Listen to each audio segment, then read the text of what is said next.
Oh, hey guys. I'm glad you're here. Okay, so we're gonna get after today's edition of hashtag 2018 prep, right? So I think it was on Friday when one of the viewers on Facebook asked me if I could share some tips on how to be more consistent when achieving your goals. Hey Trev. So today, that's what we're gonna talk about. We're gonna talk about consistency. I am feeling better than yesterday, a little bit better, but definitely had a full day with coaching calls and doing a lot of, like back end stuff on my business. And so my brain is a little fried right now. So let's see, let's see how we do. I definitely just wrapped up the Facebook edition of, Facebook's live chat. And man, I really struggled. I really struggled to get my words together. So let's do better today. Hey Sunny, thanks for coming on. So consistency. How can we be more consistent with our goals? And I guess what I want to ask you is, what are your goals for 2018, if you have any goals? I shared with you guys yesterday that I don't really do resolutions. I really just try to focus on my theme. And if you plot it out on a theme, awesome. I love that. Because I think definitely having a clear vision for your year and how you want your year to flow is one way that you can be more consistent with your goals. That being said, I think the big thing to do, a lot of times we set these goals that are just so general and so big. I'm going to keep going back to the big one this time of year, which is, going to the gym or weight loss, right? Everybody wants to lose weight this time of year. And that's just so general. That's just just overarching, that's just a blanket statement. So what I would say is whatever your goal is, try to break it down. Break it down to manageable chunks. See, that's what I was talking about as far as stumbling all over my words. My brain is definitely fried today. One of the things that I promote in what I like to call, I have a group coaching program that's going to transform. It's going to live a different life when I launch it again. It's going to be a course when I launch it this next time. And one of the parts of the course is all about doing just that, breaking down your goal into more manageable chunks. I have to hop off real quick. I'll try to get right back on. No problem, Trev. Thanks. You're so cute. So one of the things I talk about in the course is breaking down your goal into more manageable chunks. And if we're going to even talk about it more specifically with time, when I did set resolutions or goals, and one thing I often tell clients, instead of looking at it for the whole year, break it down into 6 months. What do you want to achieve in this first 6 months of the year? And then from there, once you know what you want to achieve in that first 6 months, what can you realistically get done or achieve in the first 3 months? What can you achieve in the first month? Really breaking down your goal creates these little baby steps almost. It's like you've created a roadmap and okay, by the end of this first month, by February 2nd, I need to be here. By, March 3rd, I need to be at this point. As opposed to just having this overreaching statement of, I'm going to use the whole, weight loss, right? I want to lose weight this year. Well, how much weight? What can I do? What steps can I take to reach that goal? It's really breaking it down and thinking of it more like that as opposed to, I'm repeating myself. Okay. I think another big thing that will help you be more consistent is not trying to do all the things all at once. Master, especially if you're trying to change a lot of different things in your life, master one thing at a time, okay? Slay it, right? Why try to slay 10 new things and be mediocre at best at all of them when you could really find the one thing that you're most excited about, right? Find the one thing that you're most passionate about tackling and focus your energy there, right? I guarantee you will rock it compared to trying to change, 20 things in your life all at once. You should keep those goals in different categories, like one goal for, I mean, that's kind of, I'm assuming, I'm assuming that that's what you're doing, that you've got things categorized. And even within that category, I'm saying pick one thing. So whether it's a personal goal, pick one personal goal. In that group coaching program that I mentioned before that's going to come back as a course, that's part of what the first part of the course is all about. It's getting clear about what area of your life you're ready to tackle. Not the fact that you've got all these areas you want to change, but what are you ready to change, right? And I take the participants of the course through various steps to get clear about where they're ready, and then from there, we figure out what the overarching goal is. And then from there, we just keep chiseling away till it's more and more clear and finite. And before you know it, by the end of the course, you have a clear path in front of you. You know exactly what you can tackle. You know exactly what you can handle, how you're going to do it. And then once you've nailed that, move on to the next thing. But so often when I start working with clients, or this last round when I did this course as a group coaching program, the women all wanted to do all the things like yesterday. And when I had told them that they had to focus on just one thing, the level of annoyance they had with me was kind of hysterical. But this is the thing. I want you guys to slay.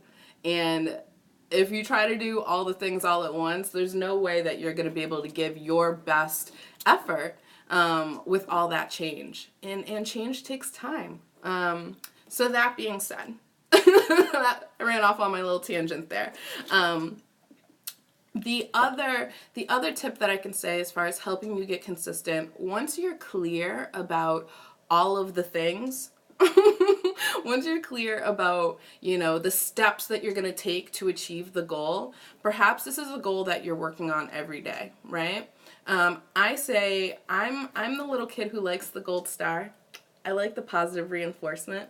And in this particular course that I'm going to be relaunching at the beginning of February, at the beginning of February when I relaunch this course, this is I'm realizing now, this is some of the goodness that I teach in the course, but I'm all for creating milestones, creating moments to celebrate. So if you've got your goal, you've broken it down, you know what you're going to work on and when, create like a chart, right? One of my, I call them fitsters, but one of my fitness sisters, one of my fitness friends, she had me do this when I was really kind of getting back into my fitness. I knew how many days a week I wanted to work out. I knew how long. I knew the kind of workouts that I enjoyed doing and I wanted to do.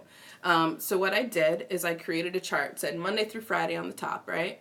No. I think I did all 7 days of the week. So it was, Sunday to Saturday, right? And then on the sides, I had the things that I was trying to achieve. I wanted to get out and I wanted to get, my 10K steps. I wanted to spend 20 minutes doing body weight exercises. So I had all the different things on the side, right? And so anytime I did the thing, hit my 10K, got my body weight exercises in, I checked it off for that day of the week. And so what that did at the end of the week, I could see my progress. I think one of the things that gets really frustrated when trying to achieve your goals is that depending on what your goal is, you might not have any kind of,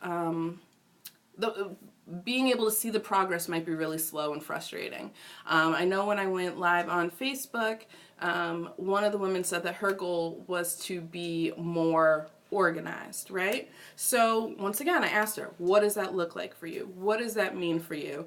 And so she realized that she could create a chart just like that as far as, getting home and putting the shoes away, going through the mail every day instead of letting it pile up, those different things. So right then and there, she realized she could create her own achievement chart that would really help her see oh, wait a minute, 4 out of 7 days this week, I went through the mail when I got home. That's a win. That's more than, that's half the week at least, more, right? That she actually worked towards her goal. Where a goal like being more organized, you might not have little milestones or little moments where you've realized, oh, I crushed it. I nailed it.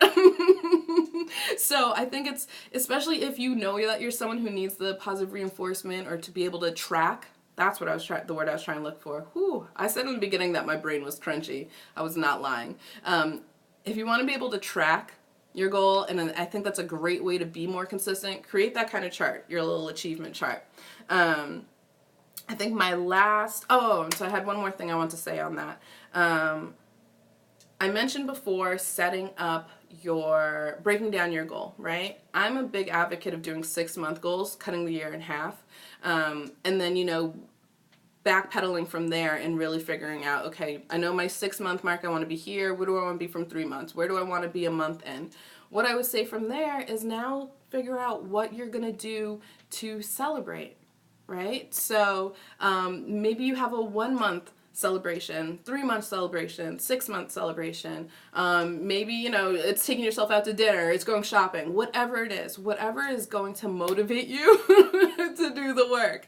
I mentioned this when I went live on Facebook that when I was trying to get back into my fitness after leaving the competitive fitness world and really needing to define what it all meant for me, one of the ways that I motivated myself was every time I hit the gym, I paid myself $5. I put it in an envelope, didn't think about it, and I knew that after, I think it was 2-3 months, whatever was in that envelope, I was going to go shopping. So that was how I rewarded myself. That's how I motivated myself. That's how I kept myself on track. So apply that however you will. Maybe it's $1, whatever. But find a way to be able to celebrate your achievement. Don't just, make it this thing where, okay, yep, I hit my goal, next. Right? I think that's so easy to do. Always be moving on to the next thing, instead of really celebrating how far you've come. That's cool. I like that idea. Yeah, it just it felt good too, and I like to go shopping, so being able to reward myself with a shopping trip, hello. So my last tip for helping you be more consistent with your goal is, once again, a big one that I share in this course that I'm launching at the end of the month, and it's all about support. We're so much better when we pull in the people who support us, people that can share the journey with us. So whatever your goal is, find someone that perhaps has a similar goal, right? And call them in. When you find yourself slipping, call in the support team, right? If you need that accountability, that's why I think I just wrapped up the group coaching program, but I think that a lot of the success in that program was the fact that was the community where they were all they all had different goals they were working on, but they all knew that, okay, this person over here is going through the same process with me. So knowing that you're not alone matters a lot. It helps, So call in that support. I know one of my goals this year is I want to read more fiction, especially once I went back to school. What was that, 4 or 5 years ago? It was all school reading, no fiction, no reading for fun. And then once I finished school a year ago, it's just been all about personal development, reading, brushing up on my skills to help support my clients.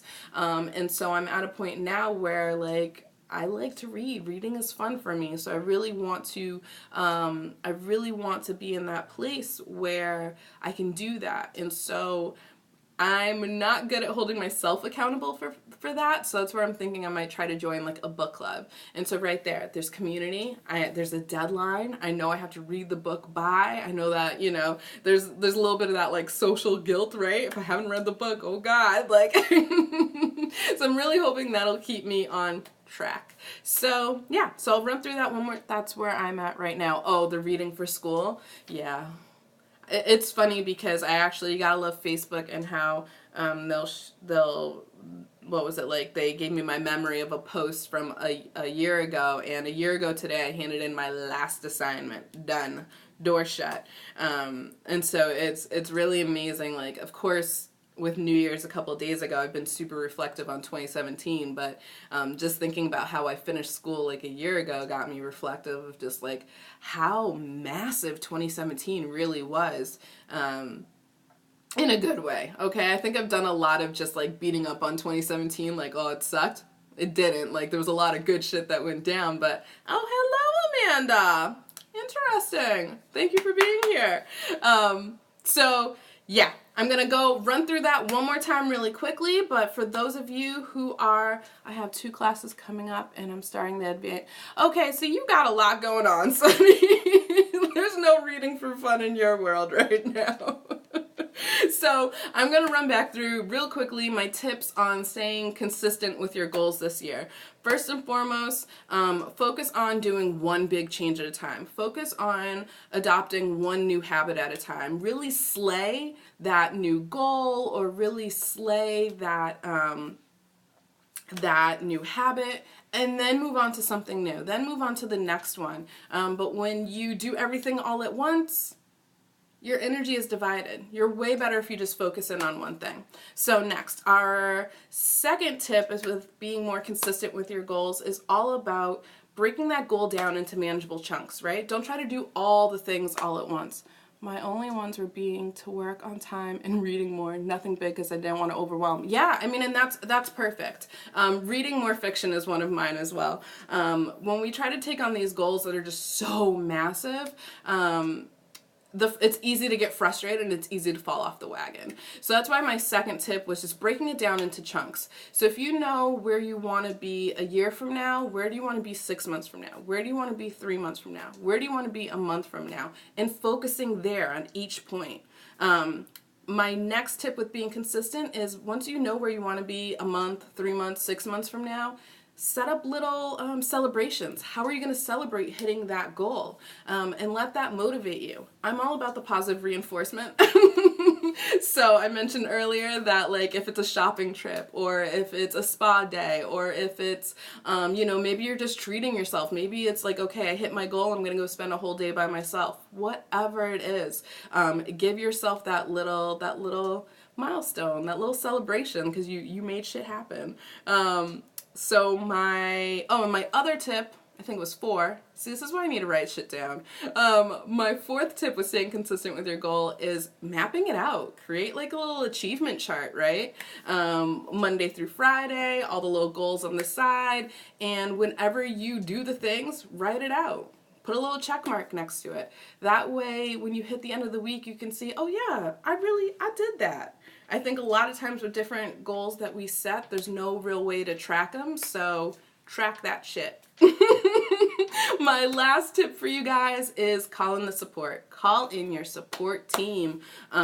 Whether it is finding like-minded people who also have the same goal, whether it's just calling in the people that you can cry to, whatever it is. Call in the people who will help you get back on the wagon when you fall off. Call in the people who will, really call you out and be like, hey, did you do the thing?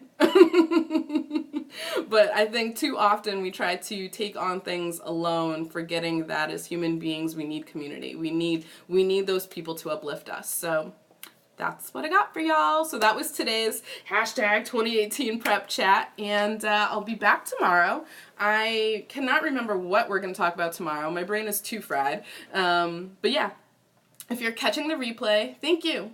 Thank you for tuning in when it worked for your schedule. I dig that. For those of you who caught it with me live, Sunny, Amanda, you're the real MVP. I'm here for this. And for those of you who don't know me at all, I am Miriam Popp, owner of Vibrant Lifestyle Coaching, and I guide women back to their intuitive guidance by empowering them with my mind, body, soul approach to stress management. So yeah, I got a couple more days of these 2018 prep talks, and it'll be amazing. And then we'll be pop it, oh girl, and then we'll be back to the regularly scheduled program. Oh, I totally am realizing now I didn't even tell this to the FB Live people, but next Tuesday I'm going to be running my Unlock Your Magic Challenge again, and that's all about just, I consider your magic to be your gifts, loving on yourself, self-care, all of that. So the Unlock Your Magic Challenge is about 5 days of me just spitting that real shit with you like I typically do, and helping you guys get back to you. Cool? So I think the link is already set up in my bio, but I probably need to double check that one. God, today's been a hell of a day. I am so not here all the way. But yeah, next Tuesday we kick that one off, and I'll be posting about it some more. So have an amazing evening. Thank you guys for tuning in, and I'll be back tomorrow. If I can shut this off, this always happens.